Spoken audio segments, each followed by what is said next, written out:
الشيطان الرجيم بسم الله الرحمن الرحيم وبه نستعين إنه خير ناصر ومعين وصلى الله على سيدنا ونبينا محمد وعلى آله الطاهرين اللهم صل على محمد وآل محمد وعجل فرجهم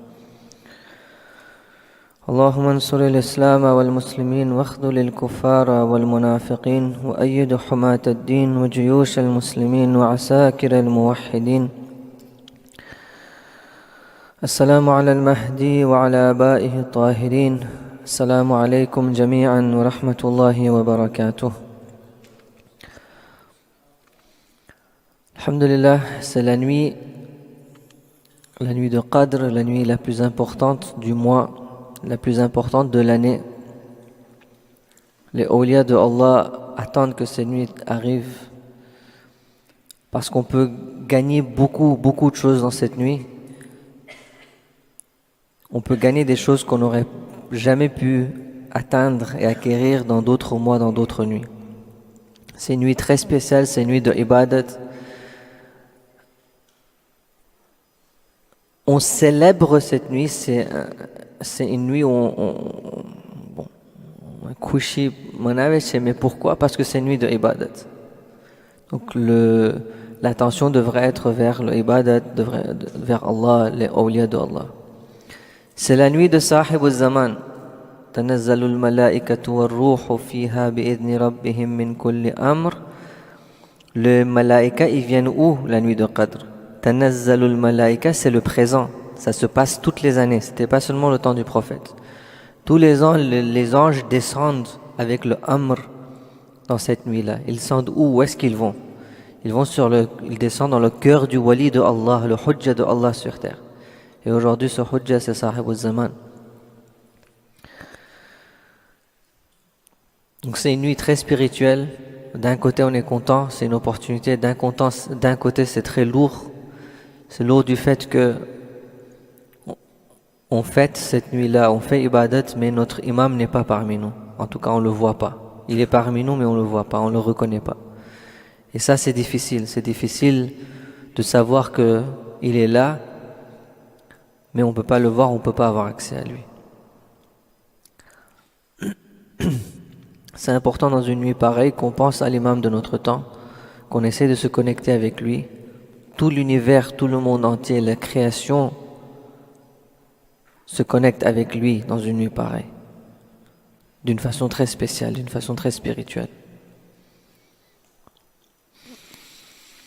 On continue la discussion d'hier soir. On a commencé à parler du fait qu'Allah nous a créés avec honneur, avec dignité. وَلَقَدْ كَرَّمْنَا بَنِي آدَمَ. Nous avons créé l'être humain avec honneur. On a dit que l'être humain, Allah l'a créé avec une grande capacité, un grand potentiel, et qu'on doit essayer d'activer ce potentiel, d'utiliser ce potentiel, et de ne pas vivre comme des animaux, concentrés sur ce bas monde, penser à manger, dormir, s'amuser, et oublier le fait qu'on a été créé pour quelque chose de beaucoup plus grand. On a été créé pour des plaisirs beaucoup plus élevés que ces petits plaisirs de ce monde qui sont éphémères, qui sont temporaire. Chaque plaisir de ce monde vient avec une difficulté. Chaque plaisir. Pensez à n'importe quel plaisir que vous voulez. Ça vient toujours avec une difficulté. Il n'y a aucun plaisir dans ce monde qui est facile. Donc Allah ne nous a pas créés pour ce monde. Allah nous a créés pour l'au-delà, pour quelque chose de beaucoup plus grand. Et cette discussion de l'être humain se lie à un concept très important dans notre vie de tous les jours. Et ça, c'est l'idée de l'estime de soi.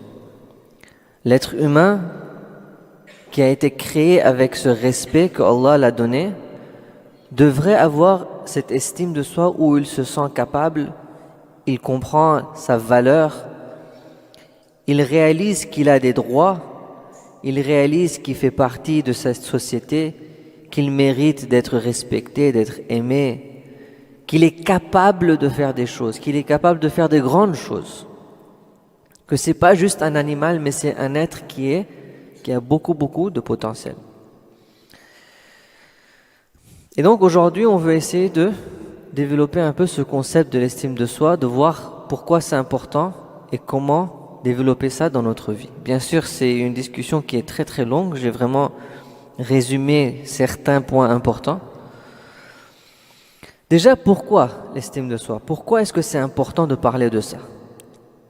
Parmi tous les concepts qui existent dans le Coran et dans les hadiths, pourquoi est-ce que j'ai choisi l'estime de soi? On a beaucoup de hadiths qui nous parlent de l'honneur, de l'importance de ce sentiment de dignité et de respect qu'une personne a.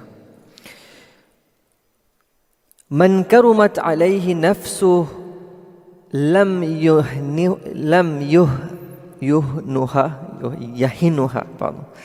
yahinuha bil ma'siyah. Une personne qui a ce sens de respect pour lui-même ne va jamais aller vers le péché.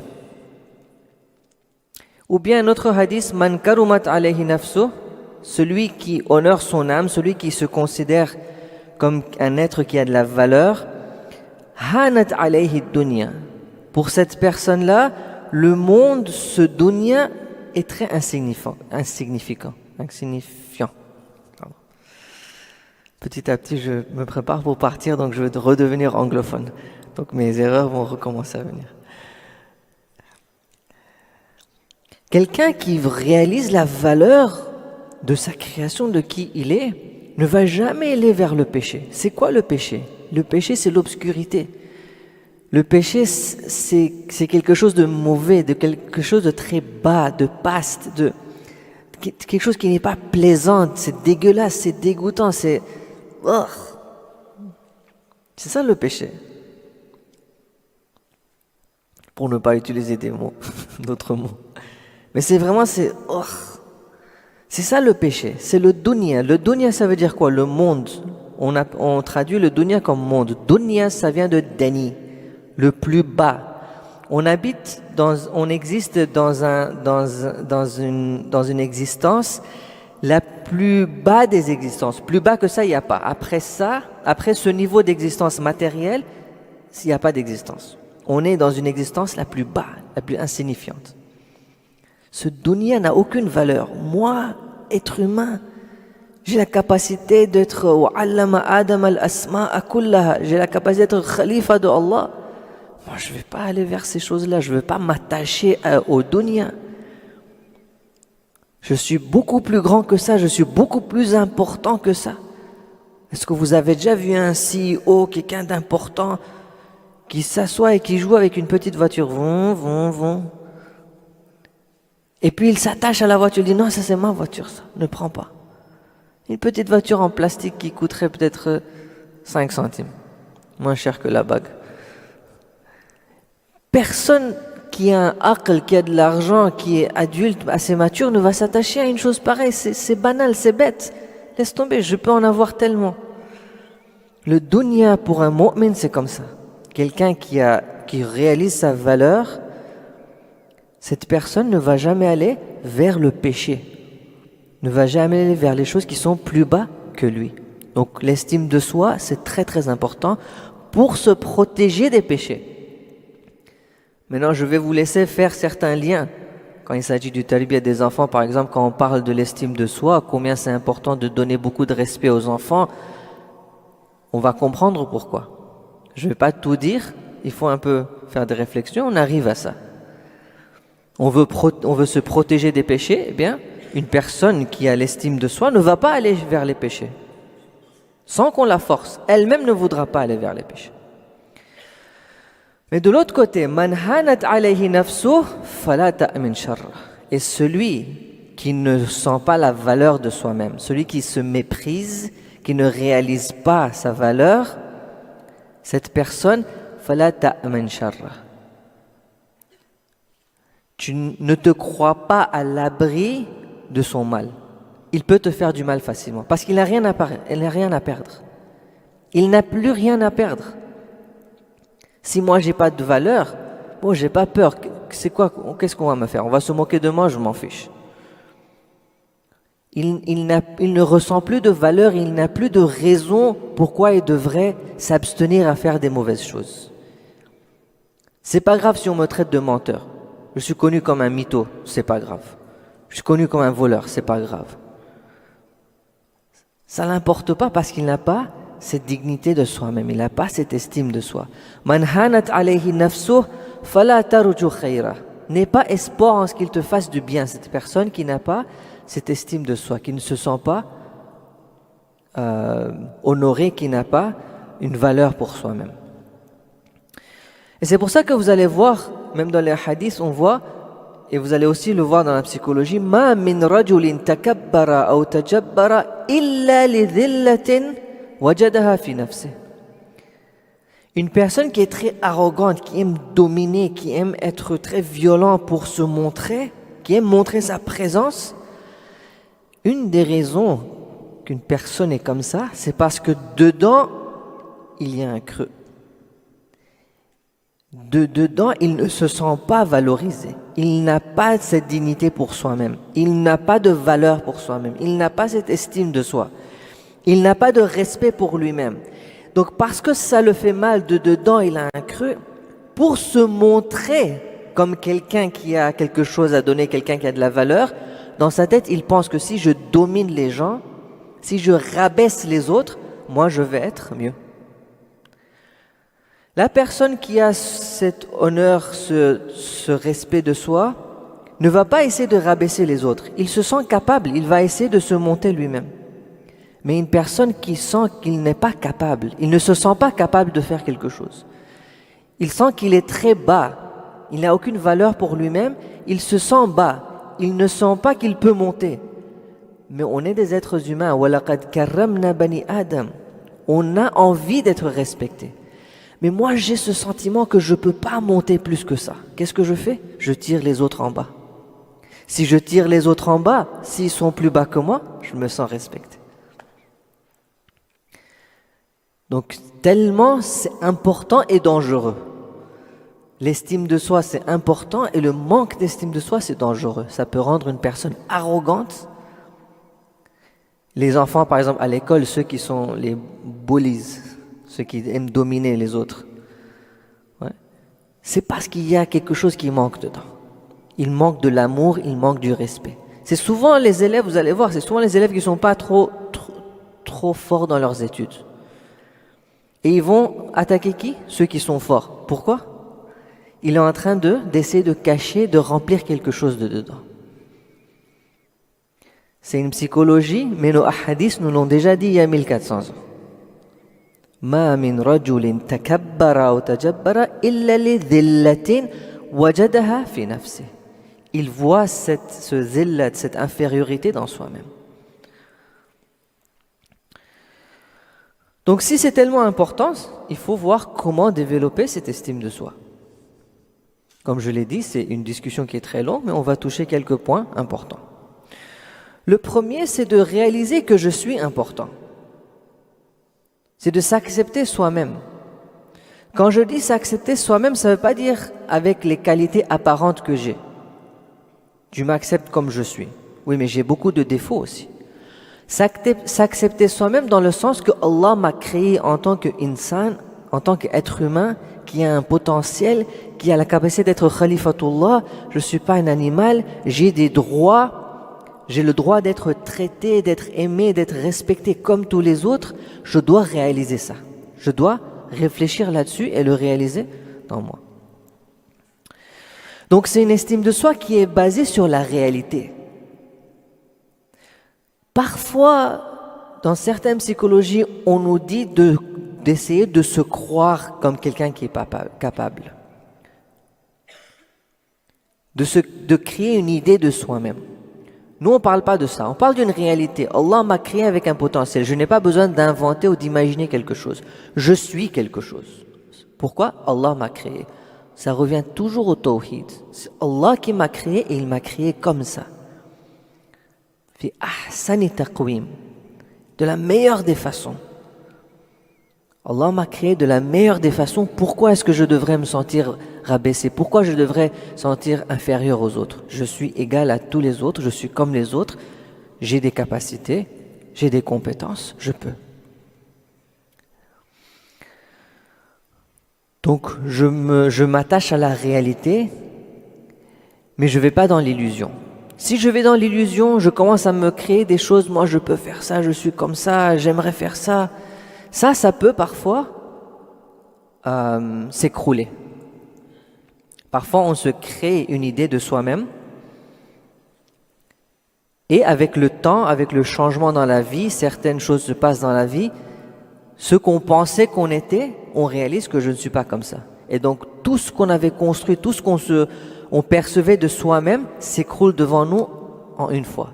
Et c'est là où il y a la dépression qui vient, c'est là où il y a le stress qui vient, c'est là où parfois, dans certains cas, le sentiment de suicide il vient. Parce que là, je réalise que tout ce que j'ai travaillé, tout ce que j'ai fait, c'est zéro, c'est rien, je ne suis pas tout ça. J'ai rien réussi dans la vie. Je suis nul en fait. Vous voyez, ce sentiment, ça vient quand on s'est imaginé quelque chose. Mais si on tient à la réalité, il n'y a pas besoin. La réalité ne change pas. Je suis toujours insan. Et on voit par exemple dans l'histoire de Qarun, le cousin du prophète Moussa qui avait été donné beaucoup d'argent. Lui, il avait ce sentiment. Il disait « Qala innama utituhu ala ilmin indi » Toute cette richesse que j'ai eue, ça vient d'où? C'est ma connaissance, c'est moi qui suis... Je suis intelligent, je suis malin, j'ai su comment faire le business, j'ai su comment manipuler ces gens-là et prendre tout cet argent. C'est pour ça que je suis riche. Allah le disait, attention, c'est nous qui t'avons donné ça. C'est nous qui t'avons donné cette richesse. Mais lui, qu'est-ce qu'il a fait? Il est rentré dans cette illusion. Non, c'est moi, j'ai du pouvoir, je suis intelligent. Je suis comme ça, je suis comme ceci, je suis comme cela. Allah, qu'est-ce qu'il fait? Il le punit, il prend tout. Tout est fini. Toute sa richesse s'effondre, lui-même, il est fini. Il est rentré dans une illusion et cette illusion l'a forcé à aller dans la mauvaise direction. Donc on se base toujours sur la réalité. Ça veut dire quoi? Ça veut dire reconnaître la valeur que Allah m'a donnée en tant qu'être humain, le potentiel que j'ai, les capacités que j'ai. Ça veut dire que moi, en tant qu'être humain, tous les êtres humains ne sont pas les mêmes dans leurs compétences. On a tous des compétences différentes, on a tous des qualités différentes. Moi, j'ai certaines qualités qu'une autre personne n'aurait pas. L'autre personne a des qualités que moi, j'ai pas. En tant qu'être humain, on est tous égaux dans notre potentiel, la valeur qu'on peut avoir. Donc ça, il faut que je garde ça en tête. Deuxièmement, c'est voir quelles sont mes qualités. Alhamdulillah, je suis bon par exemple au foot. Alhamdulillah. Je suis bon par exemple, je récite bien les munajat par exemple. Je sais pas moi, je suis intelligent, j'ai des bonnes notes. Je suis par exemple, je sais pas, je vois mes qualités. Alhamdulillah, j'ai tout ça. Mais avec le perspective tawhid, en voyant la réalité. J'ai ces qualités, mais ça vient pas de moi, ça vient de Allah subhanahu wa ta'ala. Donc je fais shukr.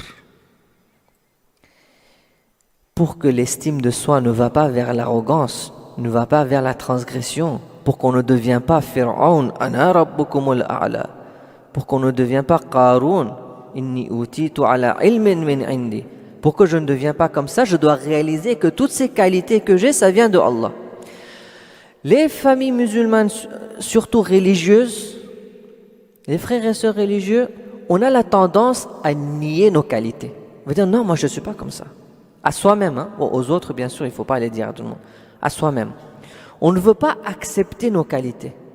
On n'est pas prêt à reconnaître le fait que j'ai certaines compétences. Je suis fort dans cette chose-là. Alhamdulillah. Pourquoi? Parce qu'on a peur de devenir arrogant.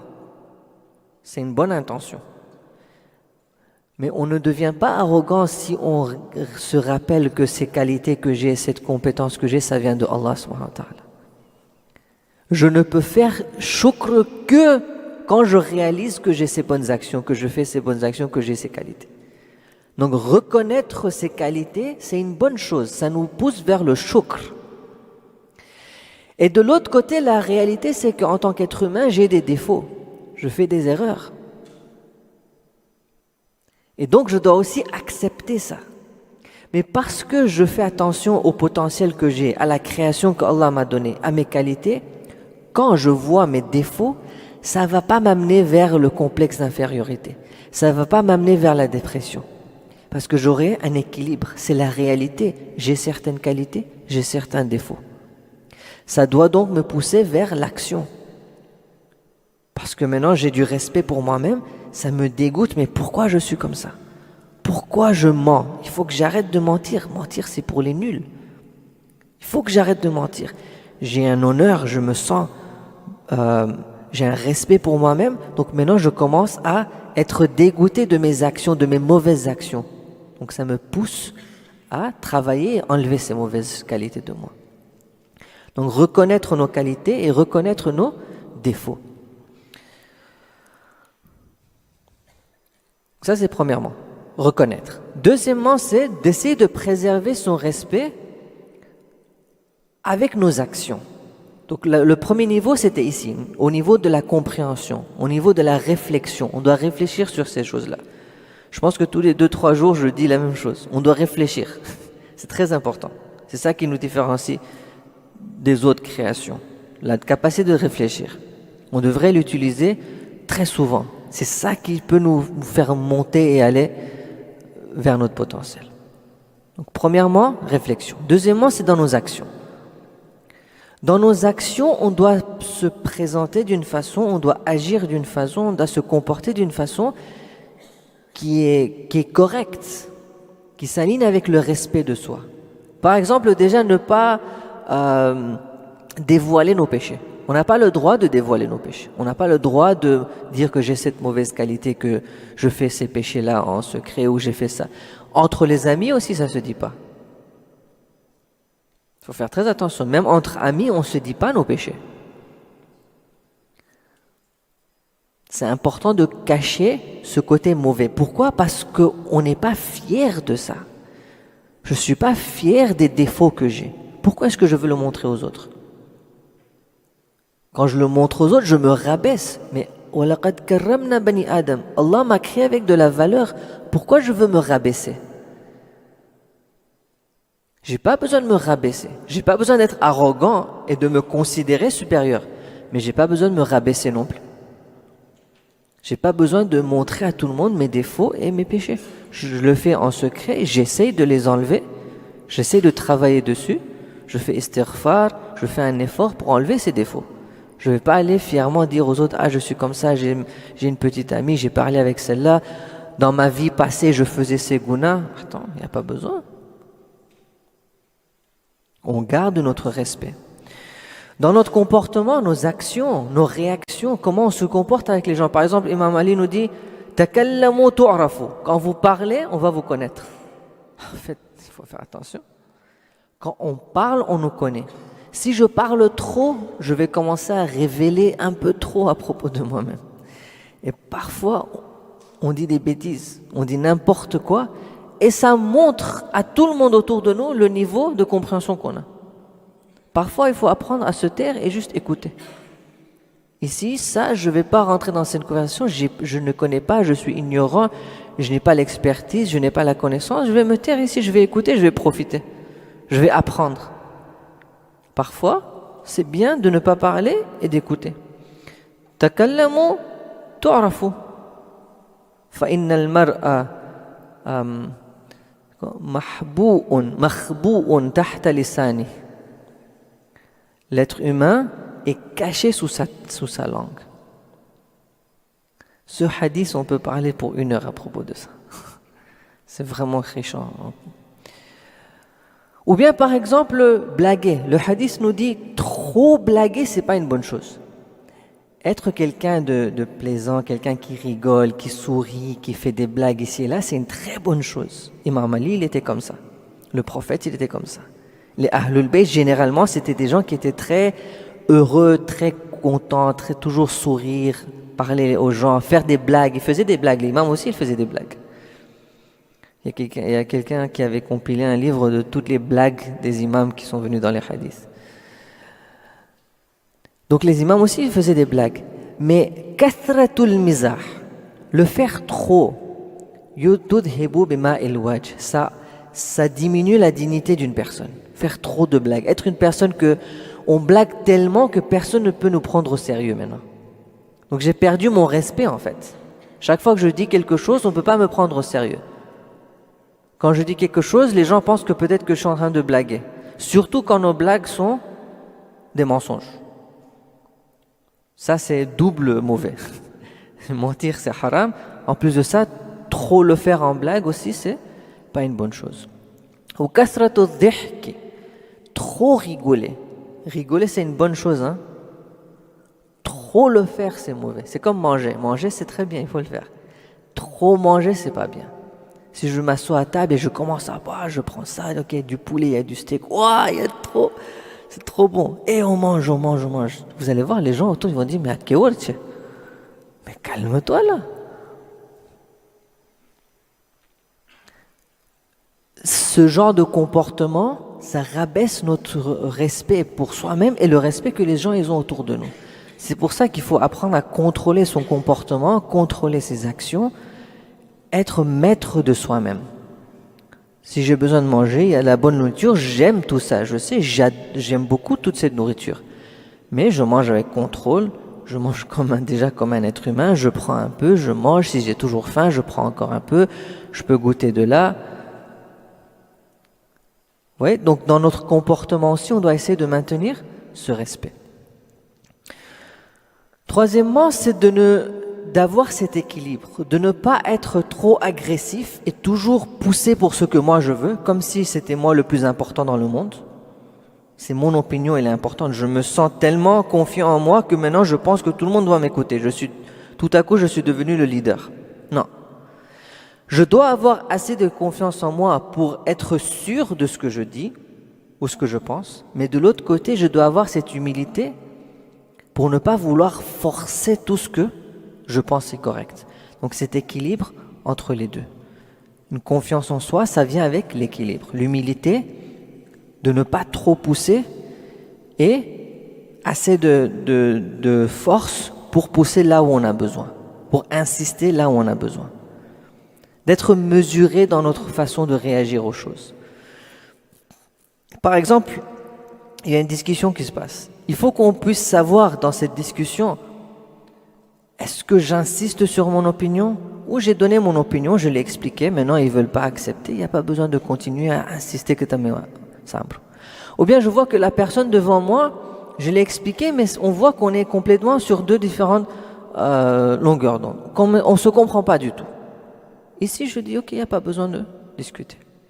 Ou par exemple, il y a un jahil, il y a quelqu'un qui vient vraiment, il ne comprend pas, il est dans son propre monde, c'est quelqu'un d'arrogant, il veut toujours insister sur son opinion. Cette personne-là, les ibadur rahman, ce sont les gens qui ne sont pas là pour insister sur leur opinion, donc forcer les gens à écouter. Si quelqu'un, si un jahil, une personne qui est tellement têtue, qui veut juste insister sur son opinion, il vient, qalu salama, c'est pas grave, c'est ce que tu penses? Non pas. Pourquoi? Parce qu'il ne sent pas le besoin de se prouver.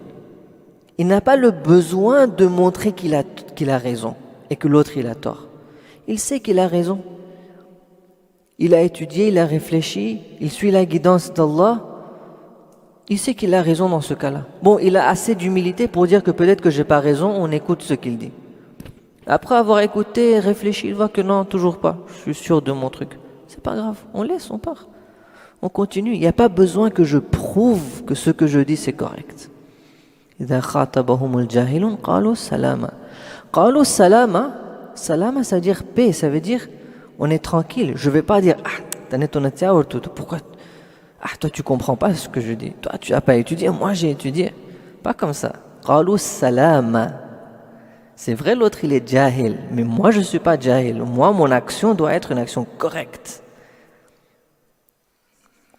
Donc même si n'insiste pas sur mon opinion, je le laisse dire son opinion, c'est avec respect envers lui, c'est avec toute humilité. Je dis d'accord, ok. Merci beaucoup. Qalu salama. Quatrièmement, pour avoir cette estime de soi, et ça on va un peu vers quelqu'un qui a déjà une estime de soi, qui est en train de travailler dessus, c'est d'essayer d'avoir des grandes ambitions. On a parfois l'impression que l'islam est contre l'ambition, que l'islam ne veut pas qu'on progresse, qu'on se satisfait de tout ce qu'on a, on ne fait pas plus. Ça, c'est pas ce que l'islam nous dit. L'islam nous dit d'être aligné avec la réalité. Être satisfait de la situation, ça veut dire que je ne me bats pas contre ce qui est la réalité. Si je suis pauvre tout de suite, j'ai pas besoin de me fâcher. Pourquoi je suis pauvre? J'accepte la réalité, je suis pauvre. Je suis satisfait de ma pauvreté. Mais ça ne veut pas dire que je ne travaille pas. Ça ne veut pas dire que je n'agis pas pour sortir de cette situation. C'est que dans mon cœur, je ne manque pas de satisfaction.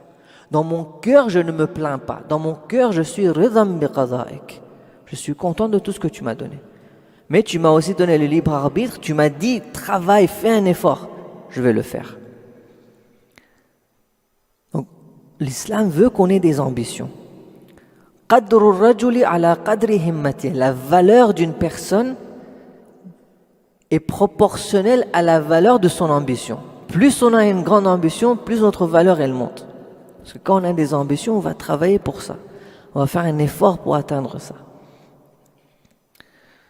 Et l'ambition, c'est sur deux plans. Le plan matériel, ça veut dire que dans nos affaires matérielles, que ce soit l'argent, que ce soit la connaissance apparente, que ce soit le statut, que ce soit des followers sur Instagram, qu'on ait de l'ambition, qu'on cherche le plus haut, qu'on cherche le meilleur, qu'on cherche à être là-haut, qu'on ne soit pas satisfait avec un succès basique, un succès comme tout le monde, qu'on cherche toujours à être as-sabiqoun, même dans les affaires de ce monde. Si je fais la science, c'est en pensant que je veux gagner le prix Nobel de la science. Je sois le musulman mu'min, le ibadur rahman, qui a gagné le prix Nobel de la physique ou des neurosciences ou quoi que ce soit. Si je suis médecin, je veux être le meilleur des médecins. Que quand quelqu'un a par exemple un problème de cœur, directement il pense à qui?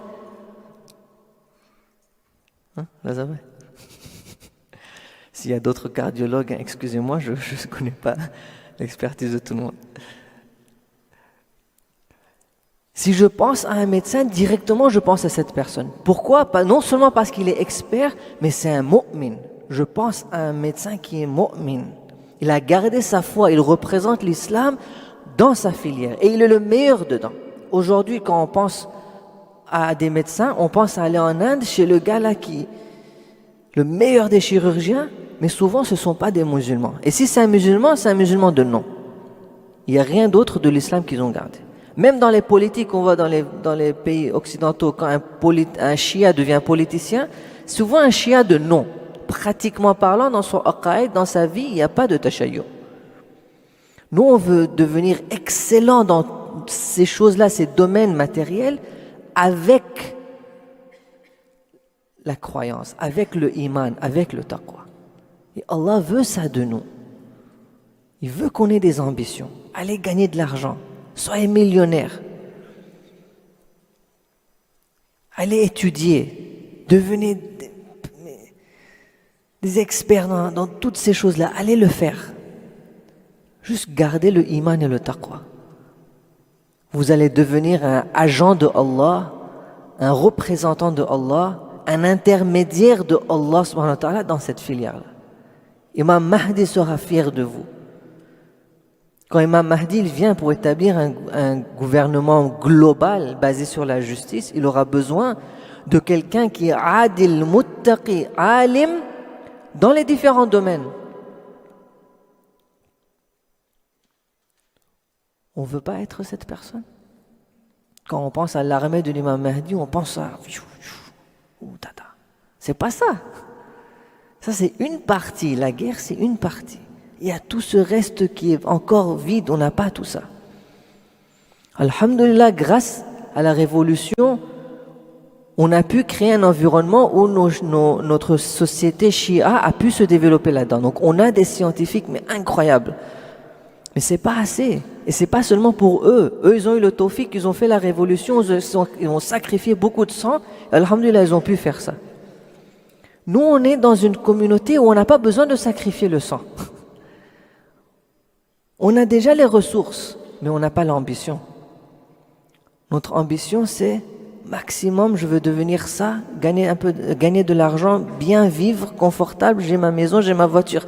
Alhamdulillah. C'est pas de l'ambition, ça. Ça, c'est le minimum. Il faut qu'on cherche très loin. Mais en même temps, on devrait avoir de l'ambition sur le plan spirituel aussi. Je ne suis pas satisfait en tant qu'un petit mu'min comme ça, comme tout le monde. Je veux devenir Ayatollah Bahjat, je veux devenir Abu Dhar al-Ghifari, je veux devenir Zurara, je veux devenir cette personne-là. J'ai le même potentiel, je suis le même insan que l'autre. Il n'avait rien de plus que moi. Je suis le même être humain. La différence, c'est que lui, il avait himma. Il avait de l'ambition, il cherchait. Moi, je ne cherche pas, je n'ai pas d'ambition. Je suis satisfait, j'ai fait mon namaz rapidement, j'ai fait mon zadari, j'ai les doigts, pas les doigts, allez, on va péter en grand. Je ne cherche pas plus. Pétanque, pas une spiritualité taille, hein? Le dieu du foot, c'est aussi le dieu de la pétanque. Dieu, il est partout. Dieu, on le trouve partout. Si on cherche Dieu, on va le trouver. On devrait avoir ce himmat, cette ambition de vouloir trouver Dieu. Et on va le trouver, pourquoi pas? Allah n'est pas réservé à certaines personnes. Il nous a tous créés avec le même potentiel. Il nous a donné le même système. Voici le guide, la guidance, elle est là. C'est ça le système. Applique-le dans ta vie et tu vas monter. Et nous, on ne veut pas l'appliquer. On a gardé le Coran pour quand quelqu'un meurt. Les livres, on les met dans la bibliothèque parce que ça fait beau. C'est tout. Himma, qadru rajuli ala qadri himmati. Notre valeur, c'est proportionnel à notre himma. Man lam yakun himmatuhu ma indallah lam yudrik munah. Si notre himma, si ce hammuhu, pardon, man lam yakun hammuhu ma indallah, si ce qu'on veut, ce qu'on se soucie de, c'est pas ce que Allah est là. Donc si on se concentre sur toute autre chose, notre effort c'est seulement vers le dunya, pas vers le akhira, pas vers Allah, on va pas atteindre ce qu'on veut. Encore on va rentrer dans l'illusion du contrôle, l'illusion que c'est moi. Quand on rentre dans cette illusion, on perd tout. Donc Allah nous rappelle tout le temps, ne rentrez pas dans cette illusion-là, restez toujours avec la réalité. Que si je suis bien, si je suis fort, si je suis beau, si je suis intelligent, si je suis expert en quelque chose, alhamdulillah, ça vient de Allah, shukran lillah. Shukran lillah ala ma hadana, shukran lillah ala ma an'amna. On remercie Allah pour la guidance, on remercie Allah pour les bontés.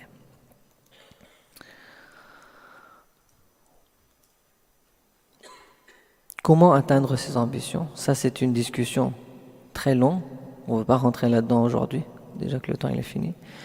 Mais on doit commencer à réfléchir comment est-ce que je peux faire pour rendre cette ambition que j'ai, si je crée cette ambition dans moi, si je fais la réflexion qu'on vient de discuter, je commence à agir et à me comporter correctement, je commence à développer cette estime de soi, ce respect pour moi-même, je me crée des ambitions. Maintenant dans la vie, comment je fais ça, comment j'applique ça dans ma vie pour atteindre ça pratiquement. Inch'Allah pour une autre fois. Wa sallallahu ala sayyidina Muhammad wa ala alihi tahirin. Allahumma salli ala Muhammad wa ala Muhammad. Très rapidement, je m'excuse. Ce soir, encore une fois, c'est une soirée d'ambition. C'est le 23e, c'est Laylatul Qadr. Le maximum que Allah peut nous donner, il n'y en a pas. Allah, il est infini. Ses mains sont ouvertes. La pluie est en train de tomber. Tout de suite, il pleut. On prend au maximum. Ayons de l'ambition. Essayons de faire le maximum. Ça ne veut pas dire réciter le maximum de dua. Ça veut dire essayons de faire le maximum pour se connecter à Allah. Tout ce qu'il faut faire pour se connecter.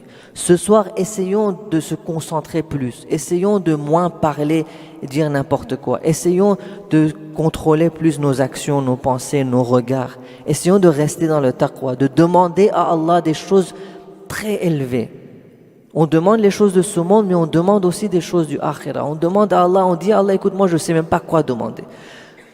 Toi, donne-moi. Vraiment, on dit à Allah, je ne sais pas quoi demander. Mais si toi tu sais quelque chose est bien pour moi, donne-le-moi, même si je ne sais pas te le demander. qu'on demande à travers les mots de Ahlul Bayt. Doua Makarim al-Akhlaq de l'imam Sajjad, doua numéro 20 de Sayfa Sajjadiya. Il y a des concepts incroyables. Doua Abu Hamza Soumali pour le istighfar, incroyable. Il y a beaucoup à faire, la nuit est très très courte, qu'on en profite Inch'Allah, qu'on ait beaucoup d'ambition ce soir. Salawat ala Muhammad wa ala Muhammad.